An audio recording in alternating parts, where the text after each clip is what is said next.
first time sex, they found that women orgasm like 95% of the time. But when you look at heterosexual sex, women orgasm like 50% of the time. So there's a huge gap there because women know what women need to climax because they explored on themselves, right? But there's this like men are not taught, and that's not their fault. Like no one taught them. They're watching pornography and it's penetration and that's it. And so, it's like, there's a gap in education and no one's really going to fill that gap.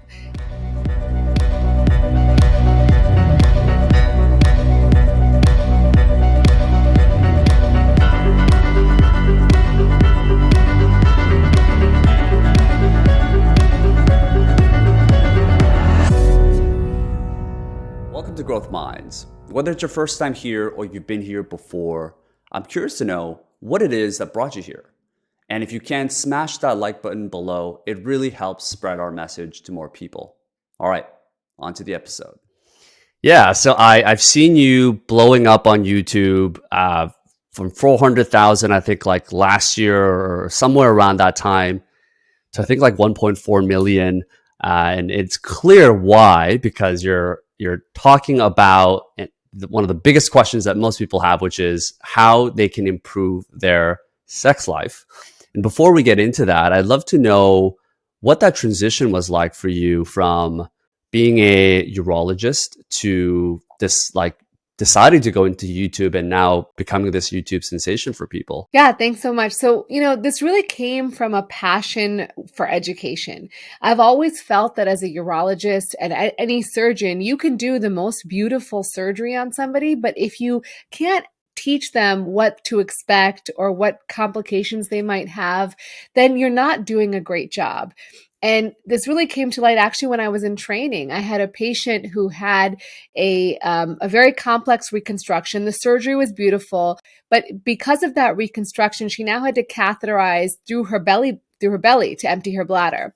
And she kept getting admitted after she left the hospital over and over again. And we soon realized it was because she didn't understand that she had to actually catheterize herself. And so she just wouldn't. And that's when it really hit me. Like, we need to do a better job educating.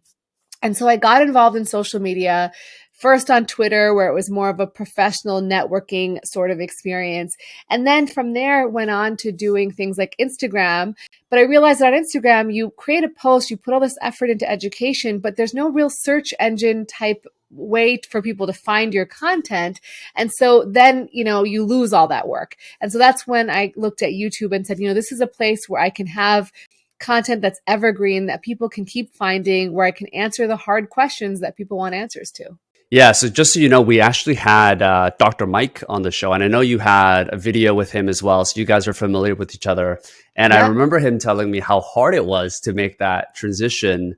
And he's obviously like a good-looking guy, does well on camera and everything, but him just being able to share that information on YouTube, I wonder what that was for you. I know you have like a Indian family background. I don't know what they are like. For me, it being in that Asian background, talking about sex and all these things, it feels kind of weird. I know my mom listens to this podcast too, so me even talking about this, I'm like a little bit nervous. But I don't know what your relationship is with your parents and how they are. But was there any like nervousness or hesitations you had, or that was presented to them from them by you? Yeah, of course. I mean, if it was easy, everyone would do it, right? So of course there's hesitation. Like, am I going to sound smart enough? Am I going to be able to project to camera well? Is this worth my time? In the beginning, it takes a lot of learning and time and energy. And then as far as my parents, I didn't really ask them. I just started, right? I'm a grown woman. So I started, and they were actually very supportive. They were really excited that I was doing this. And in fact, I kind of joked about that. They were more excited about me becoming a YouTuber than they were when I became a urologist, because they could see it, right? They could see it in front of their eyes. And so they were excited about that. And then when I started transitioning into more sexual health stuff, I mean, by that point, they, it kind of started really growing. And so they were just proud of me for growing and doing something innovative. They don't ever really talk about the fact that I'm talking about sex. Sometimes they'll be like, look, I'm doing this. I don't want you to watch this video. It's like, we're adults. We can watch it. But overall, it's not a huge issue. No one has said anything to my face, certainly. Well, your videos are great. So, I mean, I don't think there's Thank much you. to say there.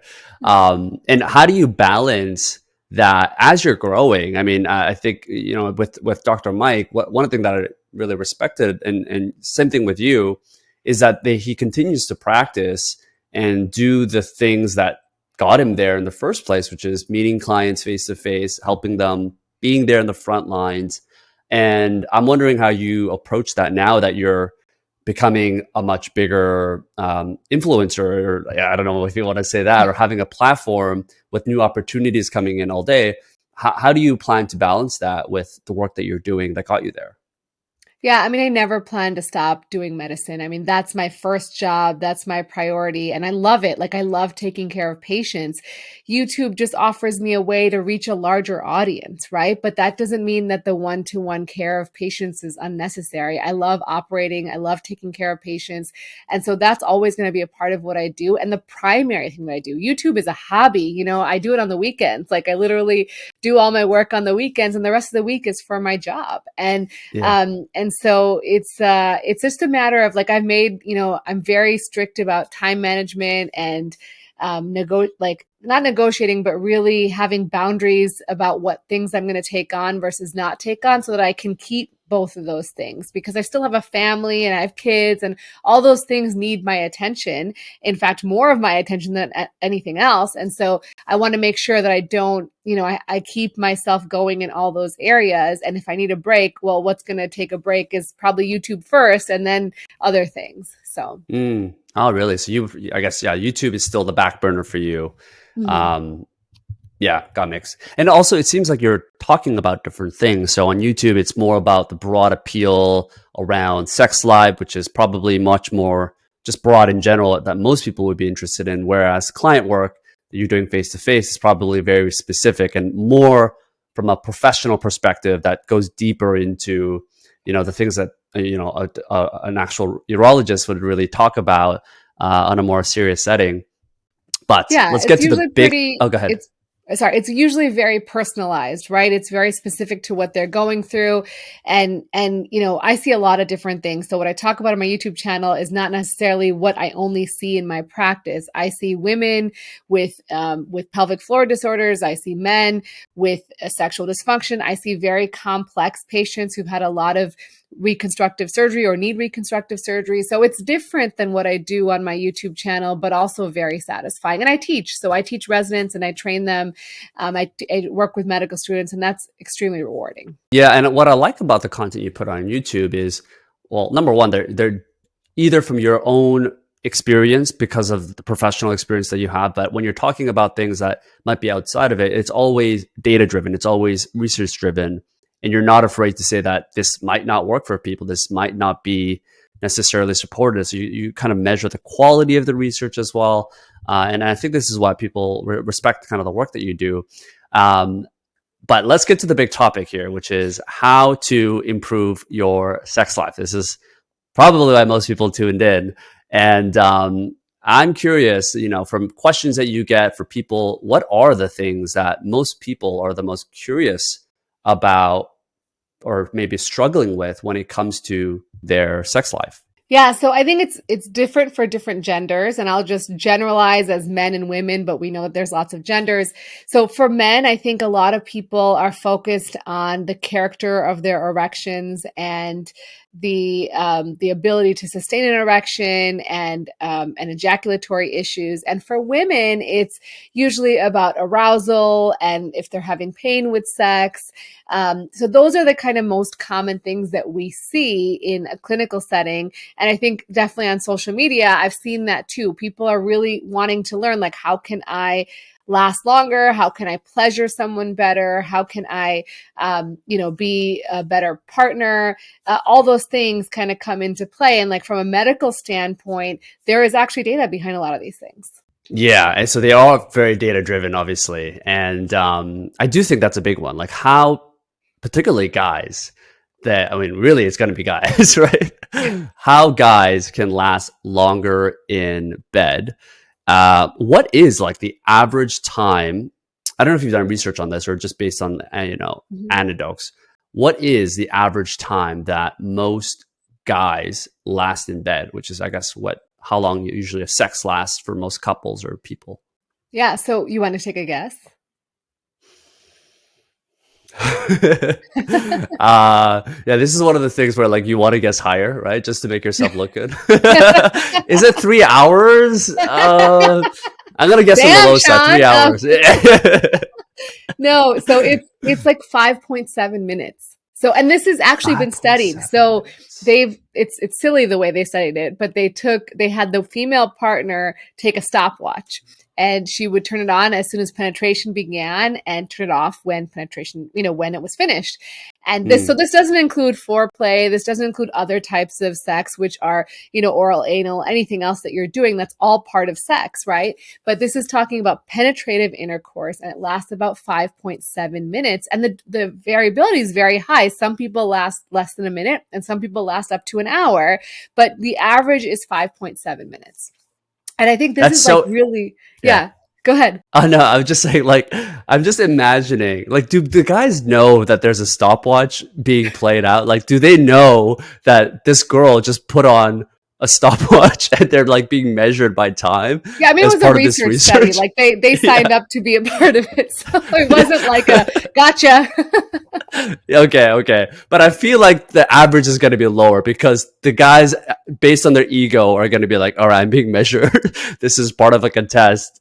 Yeah, And, definitely. I mean, that's part of it, right? Erections have a big mental component, right? And so, yeah, certainly that mm, will play a role. But, I think that the key takeaway is guys like, I need to last longer. But do you? Like, do you really need to? Like, one, are you average? And two, is your partner satisfied? Like, I think a lot of the times it's like this ego, right? Like, is my partner like, I need to last longer because I need to, right? That's what society tells us we need. But is your partner actually like climaxing for penetrative sex? Are they actually enjoying it as much as they would if you stimulated their clitoris or something else, right? So I think like really the question is, why do you want to last longer? And what's mm. the, what is, are you and your partner both upset about it? Then yeah, let's talk about it. But if you're not upset about it, then great. Like enjoy sex and don't stress about this because it's not a problem. There is a lot of pressure for guys to Mm-hmm. last longer. We have this like measurement. It's a quantifiable thing, and it's guys are very ego driven in general. But I'd be curious to know for a girl, what is has there been research done asking women, Mm-hmm. and this is obviously for heterosexual relationships, what their ideal sex time would be? I guess from a penetration perspective to last. Yeah, so there has been, and it's more, and I don't know if it's specifically penetration, but just how long sex should last, and it's longer, right? It's like 15 to 20 minutes. But ultimately, I think that the thing is, even women are brainwashed, right? We think that that's Mm, what we should want.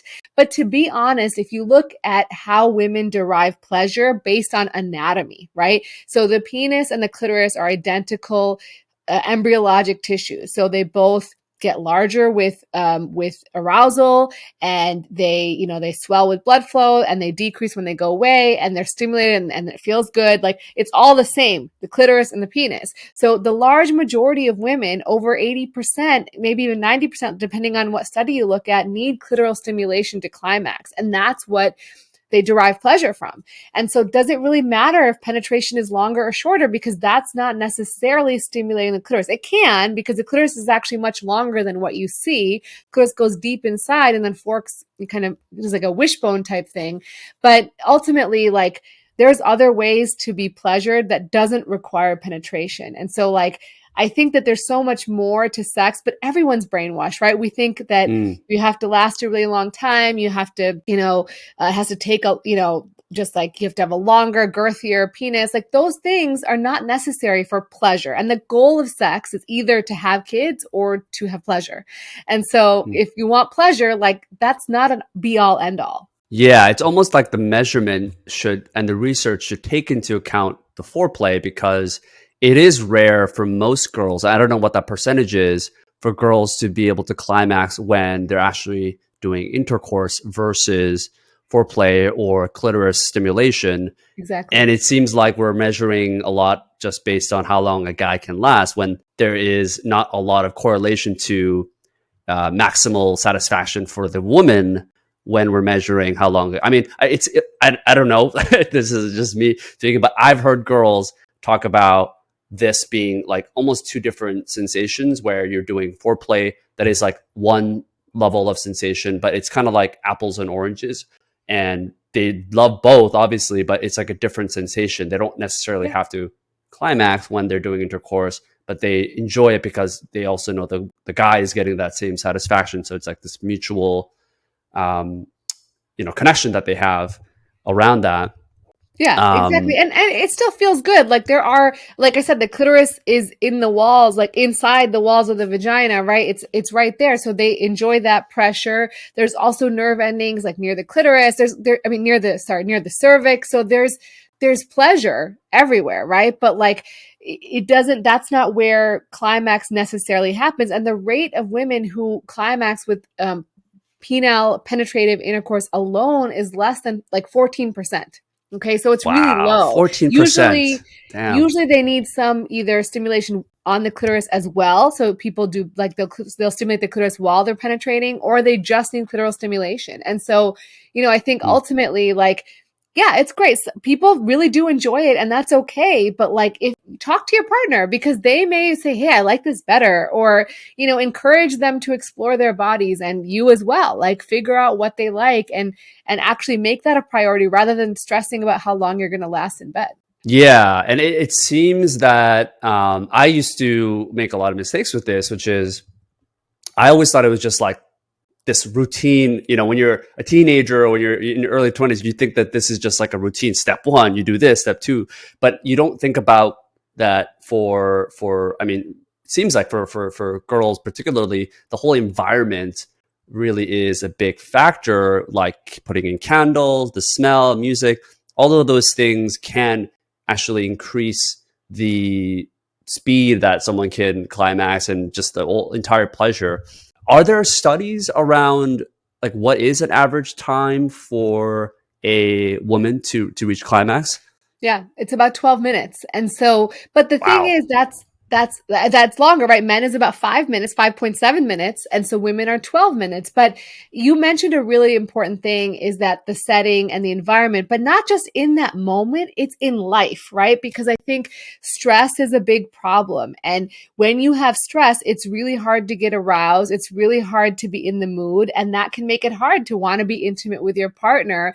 And Mm. also, there's like two different types of desire, right? There's responsive desire where there's spontaneous desire first, which is what we like grew up, you see your partner, you get excited, you want to have sex with them. There's responsive desire, which when you've been with someone for a long time, you don't like see them and go like, yeah, I can't wait to jump you. Like you see them all the time. You're like, I have them all the Right. time, right? So it's more like, I want to lie with you. I want to be near you. I want to feel like touch you, hold you.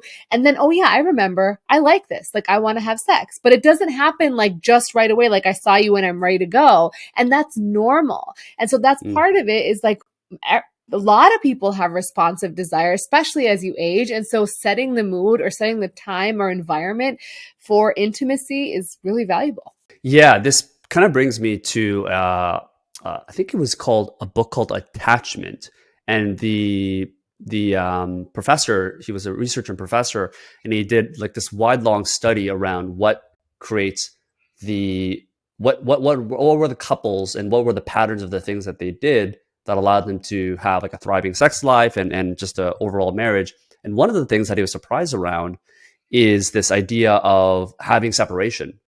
so that couples can miss each other.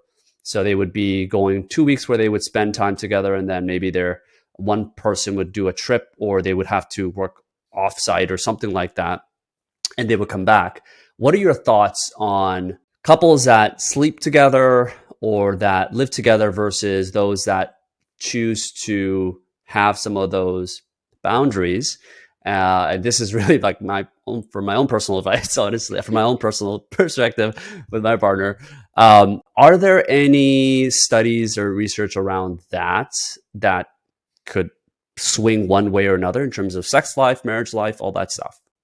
Yeah, so I don't know specifically about the question you're asking, but yes, we do know that like absence makes the heart grow fonder, right? But I think the other thing is like part of that is because when you come back, you're looking forward to seeing each other. You're excited about seeing each other. You've like, okay, I'm going to see each other. We're probably going to have sex or we're probably going to be intimate because it's been so long. You can recreate that in your day-to-day life, even if you're together. You just schedule intimacy. You say, hey, we're not going to go on a date and eat a huge meal and get bloated and then be like, we're tired, right? We're going to actually schedule time to be intimate. And like okay, we're like this is like a date, right? But it's a date of intimacy, and so now you have something to look forward to. You have something where you're like, yeah, we're going to be intimate, maybe we'll have sex, maybe we won't, but it also takes the pressure off asking or saying no, right? So you don't have to worry about that. And I think that can recreate the situation. You don't have to actually leave your partner. I mean, we're leaving them every day, right? We're going to work, we're coming home, we've got other things on our mind, we're thinking about those things, we're just cohabiting a lot of the times. And I think it's more like, oh, you asked me, I'm not really in the mood. Ugh, just go away, right? But like when you've been together, when you've been away, you're like, oh, I'm so excited to see you. So you just need to build that excitement again. You know what I mean? Yeah. Yeah. Um, and this kind of brings me to my next question around this quality versus quantity, because as you said, like some people just are not in the mood, or if you're sleeping with each other every day, is do you have any advice around whether it is really more important around having that frequency of quantity versus maybe it's less frequent, but when you do have it, it's of like premium quality where you set it up, you have candles, like it's a big event versus the frequency of just doing it as a regular habit, which is great, I'm sure, but I don't actually know what works better for like relationships and stuff like that. So there's no right answer. It's a discussion between you and your partner, right? Like you got to see how often do you want to have sex? Like what makes you feel like how often do you feel the desire to have sex? And you got to figure out what is going to work for both of you. And if it's not the same, then you have to be like, okay, I'm going to do like self sex, right? Or solo sex in the meantime. And then when we're together, we're going to prioritize having sex this amount of time and making it, a thing, right? This is our time to have sex, or this is our moment, and it's harder as you get older and you have kids and you have all these other responsibilities. Like sometimes you have to put it on the schedule or it won't happen, right? And Right. so like a lot of people schedule exercise, right? Like I'm going to exercise from this time to this time, no meetings, nothing else. This is my time. So prioritize your partner and make it a thing for you. And I don't, like I said, I don't think there's one right amount, but certainly making it something that's like prioritized in your life, whether it's a big event or it's just time that you've decided to spend together, that's quality and that's what you need. Yeah. Maybe this is like my lack of experience with long-term relationships, but I always had this I don't want to say like fantasy or like this positive outlook on like spontaneity where you don't plan it, like almost planning it seems like it's this like routine professional like formal event that you're Yeah. doing, whereas like from a sexual perspective, I guess there's something around the magic of just feeling it, or just kind of that teenager thing that you had when you were growing up, where like you go for that feeling that you have versus making this like a scheduled thing. But I guess I realize more and more now that if you are in a committed relationship and you both have things that you're doing, particularly when you have kids, it doesn't really get scheduled. It doesn't really happen unless you can fit it in, because you're just both so busy and your mental space is somewhere else. Right. And, for some people, I mean, I think you should still have spontaneous sex if that works for you guys, right? Some people still they're like, oh, the kids are watching a movie. Like, let's go upstairs, right? They can figure it out in a spontaneous way and it works for them and they're happy. And that's great. But if you're upset that you're not having enough sex or you feel like you're not making enough time for each other, then it's important to talk about it. I think that's the biggest key is like, we don't communicate in society. We're never taught how to communicate about sex with our partner. And so it's just something we never bring up because we don't want to hurt anyone's feelings. We don't want to say, oh, I don't want you to think that I'm upset we're not having enough sex, but I want to have more. It's like an awkward situation. It's something we've never learned how to do. Yeah, yeah. And maybe from generation to generation, it is shifting. Like there's this there was an article in The Guardian that was talking about how people are having less sex in general. Mhm. And even the ages of 18 to 29, I think it was talking about this rise of like rough sex behaviors. And some people attribute that to the accessibility of porn and the fact that a lot of these millennials or Gen Z grew up with access to porn versus people that are perhaps 40 years and older. They were, they had access to magazines maybe, but it wasn't the It's different. Yeah. accessibility that kids have today. What are your thoughts around that? Like the idea that people are having less sex, and what do you think is attributed to that? Well, their first, like, large majority of people, their first understanding of what sex is through pornography, right? And so they're thinking that that's normal. They're thinking that what they Mm, see on pornography is normal, which is huge penises, lots of ejaculate volume and women squirting and like rough sex. For a lot of pornography displays like rough sex. They don't display the foreplay and the like romance or the build up as much. And so they don't know. No one talks to them, right? Their parents aren't sitting down with them and saying, and they should, right? But I mm, never had this conversation with my parents. Like no one's sitting down and saying like, this is not normal. This is like, this is a movie. This is someone created this film, right? It's actually enhanced and uses tech, like all sorts of things to make it look a certain way. And it's not necessarily how real life is. And it leads to a lot of insecurities. And people see porn and they're like, oh, they penetrate the woman orgasms in a minute and it's all good. That's not real life, right? And so mm. they're like, but why is she not liking it? Or why am I doing something wrong? And then women are like, oh, I guess something's wrong with me because I'm not orgasming quickly enough. Like this is just all these misconceptions that no one talks about. Yeah, I was just gonna say for a woman, it's also equally uh, disturbing because I don't know what percentage of women watch porn versus men. I suspect men would be higher, but I don't know. Maybe it's equal. Maybe it's more for the women. I have no idea. Do you have any facts on that? I think it's becoming more equal. It certainly was more male dominated, but certainly I think younger people, it's becoming more common in women. I don't know the percentages, but it is becoming more common. Yeah, and for a woman in that case, we all hear, "Did she fake it? Why did she fake it? Do you know? How do you know she faked it?" And I would imagine uh, one of the aspects for that is that women watch porn and they see these like porn stars going crazy and dramatic in terms of how they're reacting, and it's just so incomparable to how real sex probably is in most cases, especially with your partner. Yeah. Um, but in that topic, I guess, what are some of the other reasons that you found when you're speaking with just women in general that leads to, faking orgasms? And does that happen quite often in most cases? Yeah, so I think it happens pretty often. I don't know how frequently, but the reasons are many, right? One is Yeah. like they feel like they don't want to hurt the partner's feelings, right? They want to be like, "Oh, I feel pleasured," or they've watched a lot of porn and they feel like that's what they're supposed to do, right? And they've never orgasmed before. There's actually a rate of women who've never had an orgasm, so they don't even know if they're having an orgasm. Mm, And so they're like, "Yeah, this feels good. Like, this is what I'm supposed to do," right? Other people are like, maybe the sex isn't that good with that, but specifically when you're having sex for the first time and they just want it to be over. They're just like, I'm okay. wow. Like, and so there's different reasons.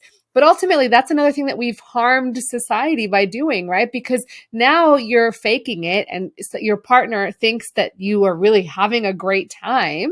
And they're like, oh, what I'm doing is good.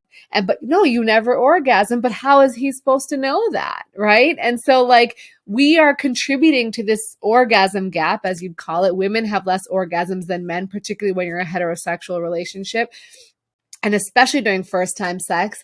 And so we're contributing to that by faking it. Right. And it's Mm, like everybody wants the point of sex, as I said, is pleasure. And if you're in a relationship with someone, you want to pleasure that person, whether you're the man or the woman, or if you're in a different gender relationship or whatever, you want to pleasure your partner. It doesn't matter. I mean, that's the ultimate goal. And so if we're telling people, oh, I'm pleasured, but I'm not, then you're setting up for like, oh, well, look, now I'm never going to have a relationship where I receive pleasure because I faked it so many times.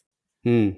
That's interesting. Do you think a female and female partnership is more likely, like have a higher chance of climaxing orgasm Yeah. versus a heterosexual So if you relationship? look at first time sex, they found that women orgasm like 95% of the time. But when you look at Wow. heterosexual sex, women orgasm like 50% of the time. So there's a huge gap there because women Mm, know what women need to climax because they explore it on themselves, right? But there's this like men are not taught, and that's not their fault. Like no one taught them. They're watching pornography and it's penetration and that's it. And so, it's like, there's a gap in education and no one's really going to fill that gap because we're kind of a prude society in general. yeah. I mean, I was just going to ask you what other common mistakes that most people make when it comes to sex, and I guess just data shows for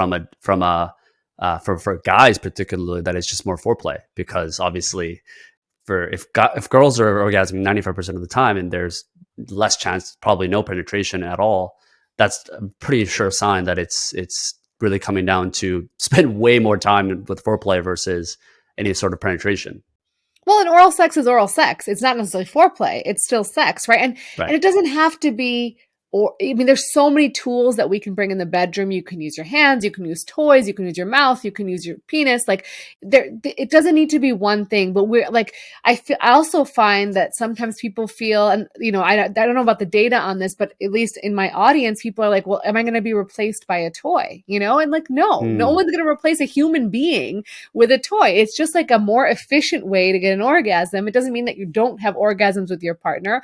It's just, something you can do by yourself that's efficient, and that's it. Yeah, I was going to ask you because again, no names, but I have friends that where they've gotten so used to having a vibrator. This is females where they would play with themselves. They were single for a while. Maybe they didn't want a partner. They've got so used to it, and the vibrators today are just so powerful. They're so accurate in terms of how they can stimulate a Mhm. vagina. And she almost got to the point where she basically said that like having sex with a guy is just not the same anymore because number one, access to the toy is so much easier, and obviously the porn kind of accelerates that and enhances that. But she almost has gotten like so numb in some sense because of the toys. What are your feelings around like the rise of toys and masturbation in general and how that can affect sex life?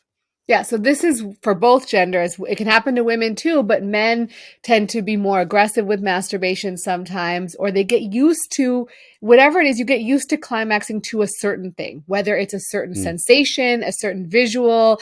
And then when you're with a partner, it's just not the same, right? And you can't get that same sensation or you can't get that same visual, and it becomes difficult. So I think masturbation is good, but you need to do it to a variety of different things. You can't always watch porn. You can't always use a vibrator. You can't always use very firm grip. Like you got to kind of try different things so you don't get used to one thing. One, it keeps it like exciting because then you can climax from different things. You're not always like, oh, I need that one thing and that one toy, and that's the only way I can climax. Because sure, I mean, it's reliable, but at the end of the day, like that's not real life. So mm. I think that's really important. And with the rise of porn, people have become very used to watching porn to climax. And then it's just like you get in this. I made this video about like porn addiction, which is not common, but it does affect your brain, right? You see something and your brain rewires like oh, I'm getting dopamine from this thing. And then it continues to seek that thing out, but in order to get the same level of dopamine, it has to be more novel, more aggressive, more, and more maybe more vibratory. And so your brain starts building these pathways where it's seeking that out, and then just a regular person can't like hold a candle to that. So it happens to everybody, and something to Yeah. just look out for. Yeah, porn addiction is something that I've surprised, and I don't really talk to girls about this, but I know a lot of guys that have issues around that and openly have admitted it, which are they're very brave for doing so. But this idea of porn addiction, I think, can is seems to affect so much more than just your sex life because it's because of how accessible it is and the dopamine rush that you get. I think it affects even your social life and how you interact with the opposite sex or same sex, depending on what you're into. And it's yeah, it can be a very dangerous thing. And I guess masturbation is, in some sense, today goes hand in hand with usage of porn. So in some sense, the more you masturbate, probably the more likelihood of you watching porn.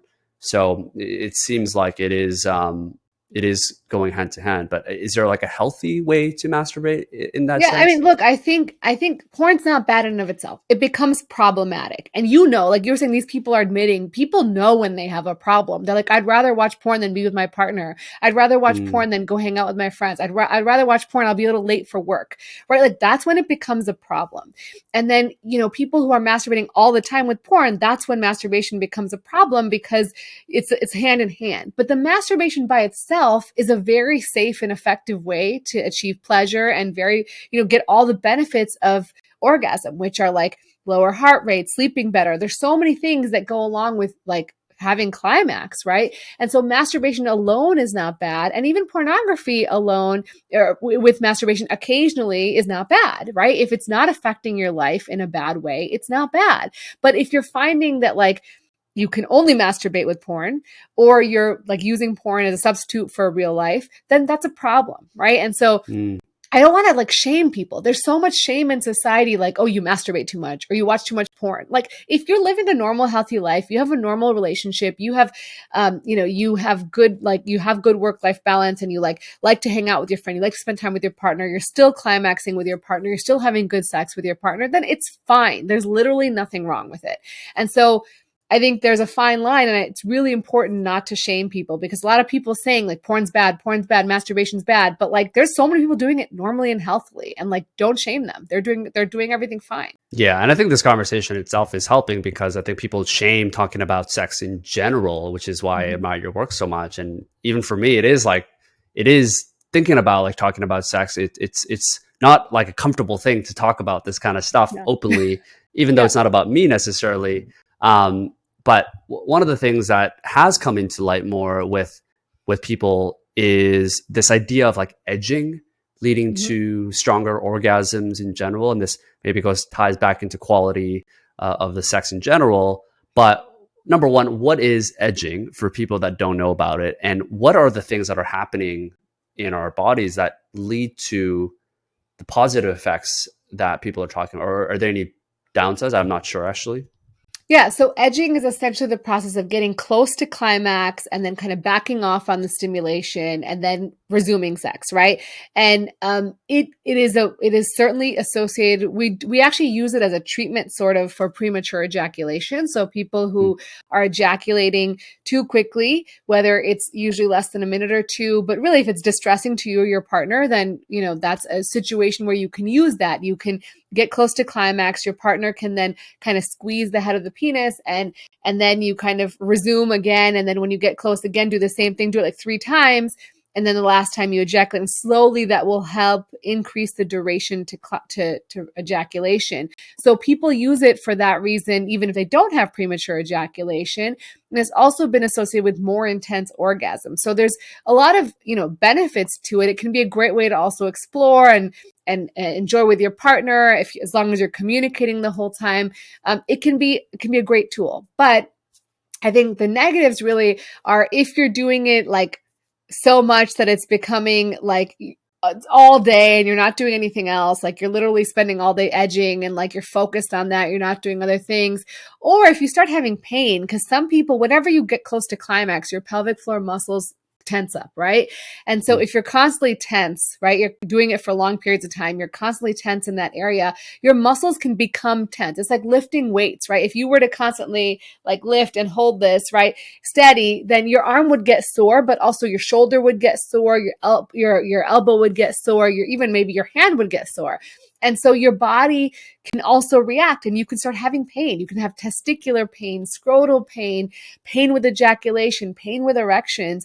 And so then it's like, well, it's because your muscles are too tense and then you have to retrain them to relax. And so mm. certainly if you are having any sort of pain, I don't recommend it. Or if you're developing pain, then seeing a urologist and then, you know, likely seeing a pelvic floor physical therapist to help you relax those muscles is going to be very important. Yeah, so similar to like working out, I mean, there's optimal ways to build muscle without overtraining, and there's a diminishing return in effect when it comes to edging. Let's just say focus on for men for now.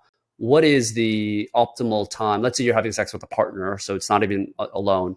What is like the optimal amount of edging time? I don't know how you measure. I don't know what the measurement would be there, like the number of times you're almost come, or like Yeah, the yeah. I amount of think time in like total. there's not a like there's no good data, but I would say it's usually like up to 30 minutes, right? Like your foreplay, including everything, including foreplay and all that. Like you're trying to get to 30 minutes with your partner before you climax. But that's not just like sex, right? That's not just penetrative sex. Sorry. That's Right. any sort of, that's for the whole experience. But again, like I don't think there's a right or wrong as long as you're not doing it to the point where you're harming yourself. Like you're not doing it for long periods of time, and you're not like edging over other things, right? Like, oh, let me like edge all Yeah, day yeah, with my partner and not like go to work. Like, you know, those sorts of things. yeah. And from a purely experience perspective, though, is there a diminishing return? Like, if you do 15 minutes of edging, after that, you're not really going to see much of a return of like We don't more know. orgasm. Yeah, we Okay, don't know. That's not been studied. You know what I mean? Like we okay, don't really know. So I think it's fine to experiment. Just don't go overboard, right? Like don't be like, okay, like all weekend we're gonna edge and like yeah. maybe then on This is the Monday I'm edging gonna be weekend. yeah, Yeah, like edge weekend, maybe maybe. yeah, like maybe just like small experiments and kind of figure it out. Yeah, it's worth testing out. I think most people don't think about it at all. So I think Mhm. just to try it out. And is it the same for girls? Like the idea of edging, it seems more like I guess just more obvious for a guy to not come before because most guys they won't be able to do it multiple times with the same amount of satisfaction. Is it how would that work for girls? Is it similar in that like before they come, it would just they would stop? Yeah, you would just kind of reduce the stimulation right before climax. Women know when they're going to come, right? They're like, okay, it's coming. Like, okay, let's just take a break for a second, or let's do something else. Like, Mm, you know, you can do that whether it's by yourself, and you can do edging by yourself, right? When you're masturbating, so you can do it by yourself. You can do it with a partner, but it requires communication, right? And it requires like if someone's like, yo, I'm uncomfortable, and you know, as you know, blue balls is something that people talk about. Women also can get uncomfortable in the mm. vulva area. And so if you either way for both partners, it can become uncomfortable, right? And you're like, no, I cannot do anymore. I need to release. Like it's uncomfortable for me. And so that's because there's a ton of blood flow going to that area that's not relieving, right? So it's not going out. And the only way to relieve it is to actually climax. It will go away with time, but ultimately, like it can be uncomfortable. So you have to communicate when you're doing it with someone else because you don't want to like keep pushing them when they're like, I'm really uncomfortable. I need to like, you need Mm. to not stop. You need to like finish. This is kind of moving on to relation to testosterone and just overall sex drive from a libido perspective. What are some ways for maybe guys that have lower testosterone, or for women that are just not? I don't know what the chemical way to describe for women. Like for men, it's low testosterone. Chances are you're going to have lower sex drive. For women, I don't. Is it lower estrogen that will lead to that? So there is some testosterone lowering as well for women, but there are actually so for men we know that testosterone is very closely correlated with libido, but for women there's actually medications for low libido. There's Addy, which is was philbanserin, which is the name, which is the pill you take every day, and there's bremelanotide, which is an injection you give yourself an hour before you want to have sex in premenopausal women. In postmenopausal women, you can actually use like a tenth of a dose of testosterone for that you give for men because it is, you know, partially related to testosterone. And so that's off label. It's not currently like something you can, it's an off label management of low libido. And then for men, yeah, we know that low libido is associated with low testosterone. But I think, you know, it's also important to realize that libido is not just one thing, right? Like it's like a Mm, whole host of your life and everything else that's going on in your life. So if you're stressed, if you're not getting enough sleep, if you've got, if you know, you've got work things, family things, whatever, all those things affect your libido, right? Or if you're overweight or if you've got other health conditions, I mean, it's not just like testosterone is not a magical pill. Like it's not a magical, not pill, but whatever. It's not a magical hormone. It's not just going to like you take it and everything's going to be perfect. All those things have to be fixed too. And so testosterone is very important. And there's things you can do to help boost your testosterone, whether it's naturally or using supplementation.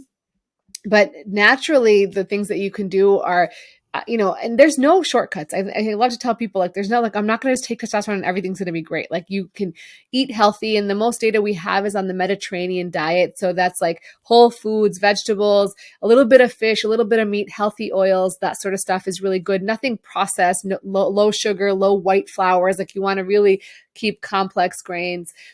You want to limit excessive alcohol, excessive marijuana, excessive drugs, because that's going to affect your libido as well. You want to work on sleep. Like we as a society, we like pride ourselves on not sleeping enough, but testosterone is a circadian rhythm. So testosterone is released within a circadian rhythm, which means that when it's light outside, your testosterone is high. So when we test testosterone in the office, we say, check it before 10 a.m. because that's your highest level of testosterone. And that's where we've made the benchmarks, right? That's where we know where people should be based on that level in the morning. And so as you go later in the day, your testosterone declines, which is why many men wake up with a morning erection because their testosterone is really high. And so your testosterone is associated with that. But if you're not getting enough sleep, your body's not going to have enough time to like rebuild that testosterone up for the morning, the circadian rhythm. So it's really important to get good quality sleep. And today with devices and computers and all these lights, blue lights in the evening, like people are not getting good rest. And it's really crucial. And then the other thing, there's two other things. One is doing kind of strength resistance training. And this, really helps boost testosterone in a short-term period of time. It's not like long-term, but if you are a consistent exerciser, right? If you are exercising regularly, you will be constantly boosting your testosterone, right? So using kind of heavy muscle groups, big muscle groups, and doing like weightlifting, like, heavy weights is actually been shown to be beneficial. And then avoiding BPAs, which are like endocrine disrupting chemicals in society. So whether it's plastic water bottles or things that have BPA in them, you want to avoid them because they can affect the way our body produces hormones. Huh. I didn't know about the BPA part. Like what are some of the common things that people would normally consume that maybe they don't know about that has BPA? Plastics, right? Plastics are like, our food is in plastic, right? You get takeout, it's in plastic. Your water bottles are in plastic. And while they say they're BPA free, a lot of them, it's still plastic. Like I don't necessarily think it's really that safe. So if you can switch your food to a glass plate or a ceramic or whatever you're using, Corningware, and if you can, pour your water into a regular water bottle, like, something like this, rather than a plastic bottle, then that's going to be better. Yeah, I've stopped trusting labels a long time ago. I mean, just so many differences out there. A few last questions around testosterone. So supplements, are there recommended supplements that you recommend people take for, well, not just overall health, but also focusing on testosterone, let's say? So there's no recommended supplements because supplements are not regulated. And so in the medical society, it's like, we can't guarantee that's what's on the bottle is actually in the pill, right? And the studies for supplements are really poor, right? They're done in small groups because there's just not a lot of funding for these sorts of things, right? They're not like, there's not a lot of funding for research, and there's never going to be great research on a supplement, right? Because the pharmaceutical companies, they're going to put a ton of money into their research, right? And so, so there's not good data. And so what I try to do on my channel is I try to like do the research that we have and present that, because that's all we have, but you guys should know what that is. And so I've looked at a few supplements. I think, Tongkat Ali is one that is used sometimes to boost testosterone. There's also certain like micronutrients that can help, vitamin D and zinc, and those things can overall help, but there's no like, this is what you have to take, right? And you have to be careful. A lot of these supplements have like pig testosterone in them. And so if you take that and say you want to have kids, taking testosterone can actually shut down your body's production of testosterone. And so then you might actually not be able to have kids because you've taken some, you don't even know, but it has like pig testosterone in it, and like, or horse testosterone or something else, and And so that's why it's really kind of dangerous. And I don't like to recommend supplements, but I do realize people are going to take them. And so at least they should know what the data is. Yeah, I've had this like love-hate relationship with supplements. I've had sometimes when I have like 10 different bottles and I would take them individually, and now I'm trying to lean more towards food. And I guess some people might think that they could eat like crap, but they can supplement all the things that they have. But there's so many downsides, it seems. So I guess at the end of the day, it really comes down to eating the right foods, not necessarily relying on supplements, right? It's a supplement. It's called a supplement for a reason, I guess, right? Exactly. I mean, you have to optimize your nutrition and your diet, exercise first, right? Like, and then if you're like, okay, what else can I do? Then you can dig deeper into the research. But I see so many people being like, I bought this gas station pill or I bought this. And I'm like, well, your diabetes is out of control. Your blood pressure is really high. Like, none of this is going to matter until you fix those things. And so I think that's the key to take away is like, obviously your audience is really into improving themselves, but like, it's hard. It's hard to improve your diet and it's hard to fix your health problems, but those have to be a priority. And then you can think about other things. But like if you live a healthy lifestyle, the large majority of people are going to have normal testosterone and they're going to feel good. Final topic around sleep. This kind of brings back what we talked about, which is, I think I saw this interview with Matthew Walker, who wrote Why We Sleep. And he talks about like the percentage of people that can perform at the same level that they normally could with less than 6 hours of sleep, rounded to a whole number around the world is zero. Yeah. It's really low. Yeah. It's amazing. To a whole number. Yeah. And you know, it's because you can see there's research. I read the book too. There's, you can see that there is a decline in performance after even one night of missing sleep. So like they've studied this. And so there's really like people pride, as I mentioned earlier, people pride themselves. I slept 6 hours. I only need 4 hours of sleep. I'm good. But it's going to catch up to you and it's going to affect you in different ways. And I realize, like, I'm a surgeon, I'm a urologist. I've lost many hours of sleep in my lifetime. I'm not saying that it's never going to happen. It happens all the time, but I prioritize it. Like I recently bought an alarm clock and moved my phone away from my bed because I was finding myself scrolling at night. And I kept being like, oh, I don't want to buy an alarm clock because I need my phone near me for call when I'm on call, but I can still hear it if it's a couple steps away from me. Like I can still get up to pick it up when I'm on call. So I was like, why am I not, you know, I was doing it. I was giving myself a reason not to do something that was going to help me. So it can be as simple as buying $5 alarm clock and putting it at your bedside, and that might change your life, right? Yeah. I've done as much as I could to optimize sleep. One of the things that I think would be a great question for yourself is I find myself peeing a lot at the middle of the night, even though I try not to drink water like 2 or 3 hours before sleeping. And like some doctors even now talk about this 8 glasses of water is this whole like myth that the water companies put out there as a marketing message.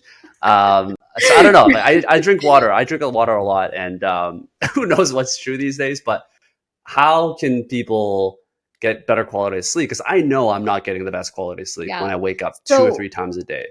Hydration is an important point because I see a lot of people come in and they're like, I'm peeing all day. I'm peeing all night. And they walk in with like, I drink 4 of these. This is not a small bottle. Okay. They come in and they're like, I drink 4 of these a day. And I'm like, well, of course you're going to pee a lot, right? Like your body's not going to, your average bladder holds about 16 to 20 ounces, right? That's like, and that's the average bladder. Some people's are smaller, especially if you're a smaller person. If you're a bigger person, maybe you'll hold a little more, but you know, you're going to have to pee. The normal amount is 4 to 6 times a day, or less than 8 times a day, but probably most people go 4 to 6 times a day. And then at nighttime, if you're younger than 65 or 55 once, after about a certain age, your body starts producing more urine at night. So you should only wake up once. So if you're waking up more than that, it's either because you have a problem with your bladder, like overactive bladder or something else, or you are drinking too much. And so there's certain things that can irritate your bladder, and also drinking a lot. Even if you stop a couple hours before, ideally that should help, right? But if you're drinking a lot during the day, it's still going to filter through. If you have swelling of your legs at night and you put your legs up, that fluid then starts going through your body. So lifting your legs a little earlier can help.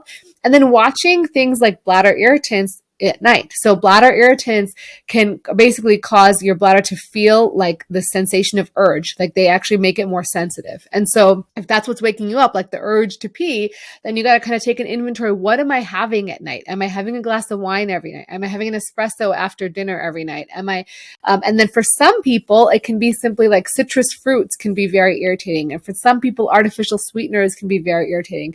And even just carbonated beverages for some people can be irritating. So I'm not saying you should get rid of all of those things. I'm saying you should pay attention and maybe get rid of one thing at a time and see if it makes a difference. And as far as hydration, how much you should drink, our bodies are pretty amazing, right? Like when you don't drink enough, you might notice your urine's a little bit darker. And when you do drink a lot, you might notice your urine's like very close to light yellow.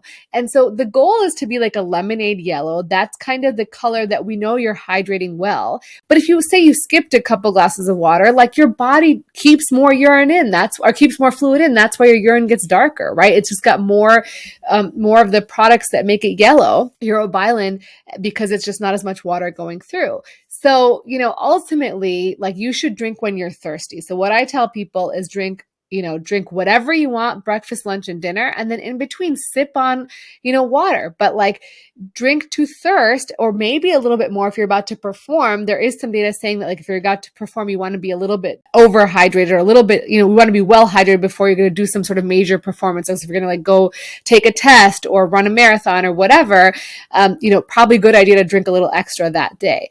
But ultimately, like your body does a great job regulating it. And 8 glasses includes the food that you're eating that has water in it, the fruits, the food, the smoothies, the soups. So it doesn't need to be 8 glasses on top of everything else. Yeah. So that thing that just really struck a chord with me, because you're saying lemonade water. Talking about yours is a little weird. Lemonade this is like water. My job. I do this all day. I know. Does it look like totally lemonade? Normal. Does it look like ketchup? Does it look like Coca-Cola? Yeah. Like what's the hex file of that color? You're like so accurate with it. That's like a really nerdy joke. Yeah, I do design as well. Anyways, nobody's gonna laugh at that. But lemonade water, that I didn't realize that is like the optimal color, because mine, you can't even see through it. Mine, like when I pee, it just looks like it was fresh water. Like it's just that's totally too much. That's transparent. Too much So like, I didn't even realize that maybe I am drinking too much water. What are the downsides? I've heard that it can deplete minerals and stuff like that if you do. So it's usually healthy people are not going to have problems, but you can actually lower the sodium in your body. And if that happens, then you'll start having you'll actually have symptoms of like maybe being a little cognitively confused, some nausea, some vomiting. And where we've seen it happen is in marathon runners, actually. So there was actually a few marathons where people started getting really sick, and we thought they were dehydrated, but when they checked their blood levels, they were actually overhydrated. So they drank so much that their sodium levels were dropping, and that's why they were getting sick. So it's you don't need to be clear. Once in a while, sure, you drink a lot, you work out a lot, it's clear, it's okay. But every day it shouldn't be clear. That's fascinating. Okay. Yeah. That's probably the big thing that I learned today. We talked a lot about sex, but this is probably the big one. Yeah, lemonade good, right? water. Yes, yeah. Yes. Well, this has been so fascinating. I've really learned a lot, and hopefully the audience did as well. We normally have authors on, so we usually like promote a book or something like that. But what would you like people to know about you? Where can we direct people to learn more about yourself? Yeah, so I'd love it if you guys would join and find me on YouTube, Rena Malik MD. That's where I create new content every week, 2 videos a week on topics just like we discussed here. So join me there. You'll learn a ton. I also post like short videos on Instagram and on TikTok. If that's where you live, you can certainly go there and find me. But the most bang for your buck will be on YouTube. And someday I will have a book, and maybe I'll hit you up and, we can come back. Yeah, absolutely. Yeah. Podcasts are one of the best ways I've found. And just from friends of mine that have been authors, this is one of the best ways, it seems, to get a book out. So yeah, hopefully that would be awesome to have you write a book and share more of your knowledge to different medium. Really excited for that. Dr. Rena Malik, thanks so much for coming on the show. Thank you guys for tuning in, and we'll see you next week.